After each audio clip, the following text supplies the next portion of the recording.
अस्सलाम वालेकुम नाज़रीन, आपका मेज़बान सैयद दानियाल आपकी खिदमत में हाजिर है। नाज़रीन, कमसन बच्ची मुबीना अगवा के केस के हवाले से आज जो है आफ्ताब अहमद बुगियो साहब की अदालत में एक समाअत हुई है। इस हवाले से हम बात करेंगे। हमारे साथ सीनियर कोर्ट रिपोर्टर मौजूद हैं, सैयदा नजम ज़हरा साहिबा मौजूद हैं। आइए इनसे बात करते हैं। अच्छा मैम, बताइएगा आज जो समाअत हुई है उससे आप कितनी मुतमईन हैं? देखिए, जब से मेडिकल का हुक्म दिया था सुप्रीम कोर्ट ने कि मेडिकल बोर्ड बनाओ, उस वक्त से हमारी उम्मीदें जो है ना बहुत ज़्यादा परवान चढ़ी थी और अल्हम्दुलिल्लाह परवरदिगार आलम ने हमें सुरखरू किया।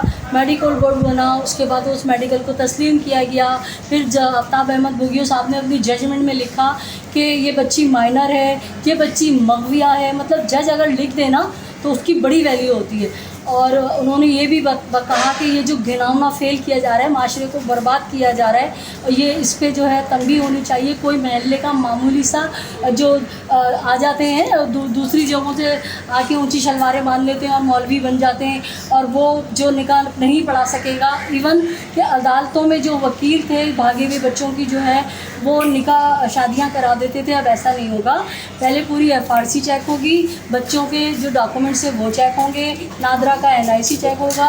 मतलब जब इतनी ज़बरदस्त उन्होंने जजमेंट दी, आप दानियाल भाई हर चीज़ से वाकिफ़ हैं और मेरे ख्याल से हमारे व्यूवर्स भी वाकिफ़ हैं, इसलिए मैं समराइज़ कर रही हूँ कि जब वो जजमेंट आ गई ना तो उसके बाद से तो इंशाल्लाह हमें कल भी अपनी अदालतों पे पूरा यकीन था कि हमारी अदालतें हमें इंसाफ देंगी, मेहदी काज़मी को इंसाफ देंगी। और अब आप देखें कि ट्रेन की पटरी जो है वो माशाल्लाह मंजिल ब मंजिल चलती जा रही है। आज की आपने कार्रवाई देखी, कितनी शानदार कार्रवाई थी, कितने ज़बरदस्त आर्ग्यूमेंट किए हैं जिब्रान नासिर ने, जबकि वहाँ से 2-3 वकील थे और मुसलसल सरतोड़ कोशिश करते रहे कि MLO का जो है वो रुकवा दिया जाए और दीगर चीज़ें जो है वो रुकवा दिया जाए। लेकिन जिब्रान नासिर ने अपने आर्ग्यूमेंट से जज साहब को कायल किया और जज साहब ने उनसे दरख्वास्तें ले ली। मतलब ये भी एक बड़ी फ़तह है और इंशाल्लाह हमें उम्मीद है कि MLO का भी जो है ऑर्डर दिया जाएगा, दीगर जो भी उस बच्ची के फेवर में चीज़ें हैं वो दी जाएंगी। प्लस जज साहब ने कह दिया है कि अच्छा ये भी मैं आपको बता दूँ, ये जो पैंतरे बदल रहे हैं ना, इनके गले में आ गया फंदा। जो ज़हीर एंड कंपनी है ना, ये जो गैंग है शब्बीरा, इनके गले में आ गया फंदा टाइट। अब ये क्या कर रहे हैं बहाने, अभी सुप्रीम कोर्ट गए थे, सुबह हाई कोर्ट गए थे, सॉरी कि हमें वहाँ से ना तमाम केसों में जो है ज़मानत दे दे। वहाँ जज साहब ने सख्ती से मना कर दिया। उसके बाद जजेस इतने ज़बरदस्त हैं कि वो अपने आप को भी, अपना दामन भी बचाते हुए चल रहे हैं। उन्होंने कहा कि हमारे ऊपर इतने इल्ज़ाम लगा दिए कि हमारे ऊपर सियासी असर रसूख है, हम बाइस हो गए, हम मुतासिब हो गए, हम शायद किसी का साथ दे रहे हैं पार्टी। अच्छा ये बताइएगा मैडम कि जो है फयाज रामे जो एडवोकेट हैं, उन्होंने लाहौर साइबर क्राइम के अंदर जो है एक दरख्वास्त दायर की गई है, क्या कहना चाहेंगे इस हवाले से? देखिए, फैयाज रामे साहब ने जिस चीज़ का परसों आपने देखा था कि मेरे जो यूट्यूबर्स ये लाहौर से आए हुए थे, उन्होंने बदतमीज़ी की थी, तो मैंने कलमा पढ़ के इकरार किया था कि हम पूरे पाकिस्तान के जितने भी सहाफ़ी और जर्नलिस्ट, जितने भी हम जर्नलिस्ट दोस्त हैं, यूट्यूबर्स हैं, अब हम इनके साथ जो है ना मेहदी काज़मी की रविश पे चलते हुए हम कानूनी जंग लड़ेंगे और अब हक़ व बातिल की जंग है। तो ऐसा लगता है कि वो लम्हा जैसे बहुत कबूलियत का था। हम तो आपस में बैठते, मैंने आपसे भी जिक्र किया था, आपने भी कहा था कि बाजी हम आपके साथ खड़े और ये बहुत गलत हो रहा है, माशरा तबाही की तरफ जाएगा अगर इसको नहीं रोका गया।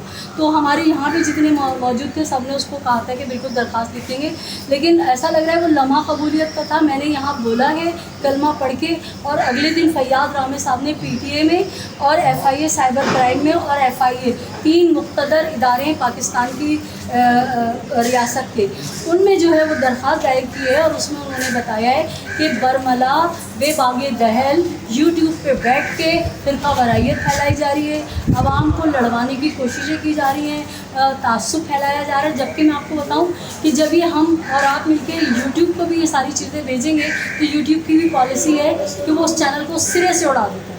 कई चैनल वो अब तक उड़ा चुका है कि जो फ़िरका वरायत फैलाते हैं, जो मजहबी इंतहा पसंदी फैलाते हैं, जो लोगों के अंदर नफ़रत पैदा करते हैं, जो लोगों को लड़वाते हैं, तो ये तो बहुत बड़ा क्राइम है। तो उसके ख़िलाफ़ उन्होंने दरख्वास्त दायर की और उसमें बताया है कि इसमें 100 कॉल्ड जर्नलिस्ट बैठते, रात को मंडी सजाते और एक घटिया किस्म का शराब के फुल नशे में टुनारी पार्टी बैठती है और वो लोगों की इज्जतें उछाल रहे होते हैं। लोगों के बच्चों, जो कमसिन बच्ची है जिसको यहाँ से बहला फुसला के अगवा करके ले जाया गया, उसकी माँ की जो है बेइज्जती की जाती है, उसके बाप की तौहीन की जाती है और फिर तालियां बजाई जा रही होती है और हंस रहे होते हैं। अच्छा ये बताइएगा, अगर साइबर क्राइम जो है कोई एक्शन नहीं लेती तो उसका नेमो बदल जो है वो कोर्ट है, अदालत फैसला करेगी, तो क्या कहना चाहेंगी? नहीं, मुझे नहीं लगता कि साइबर क्राइम जो है ना अपने ऊपर इतना धब्बा ले गई, क्योंकि देखिए पहले ही एक फैसला आया था जिसमें उस बच्ची को जो है माइनर करार दिया था, तो उनके इदारों पे बहुत उंगलियां उठी थी कि भाई ऐसा है कि लाखों करोड़ों का बजट आपको दिया जा रहा है और आपके लाखों करोड़ों जो है मुलाजमीन है, इतना खर्चा है, तो बेहतर है कि FIA और जो ये है अपना नादरा, इसको बंद कर दिया जाए, लोगों को घर बिठा दिया जाए। तो वो लोग अंदर ही अंदर तो बहुत ज़्यादा शर्मिंदा थे और वो यकीनन वो इस चीज़ के मुंतज़िर थे कि कोई कानूनी तौर पे कोई चीज़ हमारे पास आए तो फिर हम इनको जो है ना इनको नाक में नकील डालें, और यकीनन अब जो है इनकी नाक में नकील डलेगी। अच्छा ये बताएं मुझे कि कमसन जो बच्ची है उसकी जो है नाजेबा तस्वीरें जो हैं सोशल मीडिया पे वायरल की जा रही है, तो कौन है इसके पीछे, कौन कर रही है, क्या समझती हैं? देखिए एक कानून है कुदरत का ना कि मुजरिम कितना ही शातिर क्यों ना हो वो अपना एक सुराग छोड़ता है, ठीक है। तो जब मुजरिम जो ये बहुत शातिर बन रहे हैं लेकिन ये अपने पैरों पे इतनी कुल्हाड़ी नहीं, ये खुद कुल्हाड़े पे गिर रहे हैं। देखें परसों तरसों जब बात चल रही थी वो ये हो रहा था कि जब 2000 शेल्टर होम आ गई है तो हमें इस बच्ची का पूरा मेडिकल कराएंगे ताकि हमारी बच्ची के साथ खुदा ना खास्ता कुछ हुआ तो नहीं। मेहदी काज़मी की तरफ से बात कर रही हूँ, मेहदी काज़मी ऐसा कह रहे थे, और अगर खुदा ना खास्ता उसके साथ अब्यूज़ किया गया है, ये तो एक वर्बली बात हो रही थी कि ऐसा हो सकता है। वैसे MLO तो होना चाहिए, ज़रूरी है, क्या समझती हैं? बच्ची 2 से 2.5 से 3 महीने बाद वापसी आई है तो उसका MLO तो होना चाहिए, हर चीज़ खुल के सामने आ रही है। मैं मेरी आप बात सुने कि कुल्हाड़े पे गिरे कैसे।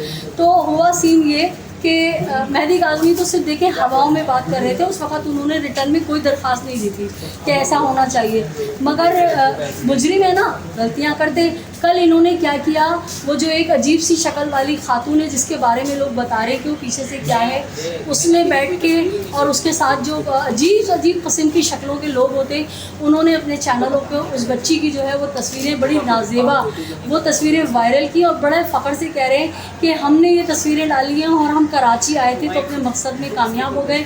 उन्होंने दुआ ज़हरा को यहाँ आके डराने की भी इसी अदालत में कोशिश की। आप भी और हमने देखा कोई मैसेज भी उनको फॉरवर्ड करना चाह रहे थे। जी आपने देखा कि वो इतना चीख के कह रहा था दुआ तुम ज़हीर के साथ खड़ी होगी, ज़हीर के साथ खड़ी होगी। तो उसका क्या मकसद था कि तुम्हारी वीडियोज़ देखिए, मेहदी काज़मी साहब ने कहा था ना मेरी बच्ची जो है अपने दिल से नहीं बोल रही है, उसको डराया गया है, उसकी नाजेबा वीडियोस बनाई हैं, उसकी नाजेबा तस्वीरें, ये लोग एक एक करके ना खुद सबूत देते जा रहे हैं। इन्होंने मेहदी काज़मी के सारे उबहाम को जो है ना, जो एक शक था, हम लोग कहते थे शायद ऐसा नहीं होगा, हो सकता है ये आम सा मामला हो, मतलब बाबर सलीम जैसा काबिल आदमी वो ये सोच रहा था हो सकता है बच्ची है चली गई हो मोहब्बत की शादी, और हम भी यही समझ रहे थे तो हम इतना ज़्यादा नहीं बोल रहे थे। मगर इन्होंने क्या किया, इन्होंने खुद सबूत फराम कर दिए। कल इन्होंने तस्वीरें डाली है ना नाजेबा, अब ये किसी दिन उसकी वीडियो भी डाल देंगे। अच्छा अब क्या होगा कि वो यूट्यूब पे अपलोड कर चुके हैं, हज़ारों लोगों के पास जो है वो रिकॉर्ड में, आपने भी उसको रखा हुआ है, हमने भी रखा हुआ है आर्काइव करके कि जब ज़रूरत होगी तो हम भी अपना हक़ अदा करेंगे, हम भी दिखाएंगे देखिए ये बोला था, ये हुआ था। तो अभी अगर डिलीट भी कर देते हैं ना तो ये बेकार है इनके लिए। तो इन्होंने क्या किया, ये कुल्हाड़े पे गिर गए। अब क्या है, वो चीज़ सामने आ गई और इन्होंने कबूल किया है। अब इन्होंने क्या किया, ज़हीर को तो खुद मरवा रहे, उस पर दिफा लगेगी ज़िना की, एक्ट लगेगा ना, क्योंकि आपने तस्वीरें। अच्छा दूसरा सवाल ये कि भाई आप तो कहते हैं कि हम उनसे हमदर्दी कर रहे हैं, तो हु आर यू कि आप अगर फ़र्ज़ कर लो वो मियाँ बीवी भी थे तो आप कैसे किसी के बेडरूम में कैमरा लेके घुसे और आपने तस्वीरें, आपको पता है साइबर क्राइम का इतना ख़तरनाक जुर्म है किसी की तस्वीर बग़ैर इजाज़त के कहीं पोस्ट कर देना। मेरे साथ ये सीन हुआ था मेरी दोस्त के साथ, मैंने साइबर क्राइम में उसको ले जाके उसकी धारक बंधाई थी और उस बंदे को घर से उठाया, जो तो पहले छितरोल हुई है वो अब तक जेल में। क्या समझती साइबर क्राइम जो है वहाँ से कोई इंसाफ मिलेगा? क्यों नहीं मिलेगा, मैं बता रही हूँ ना, इन इदारों की जो कारकर्दगी है उस पर सवाल आया था, जो पहला फैसला हुआ था इन इदारों की। मगर देखिए हर एक के ना हाथ बंधे हुए होते हैं, मुट्ठियाँ बंद थी।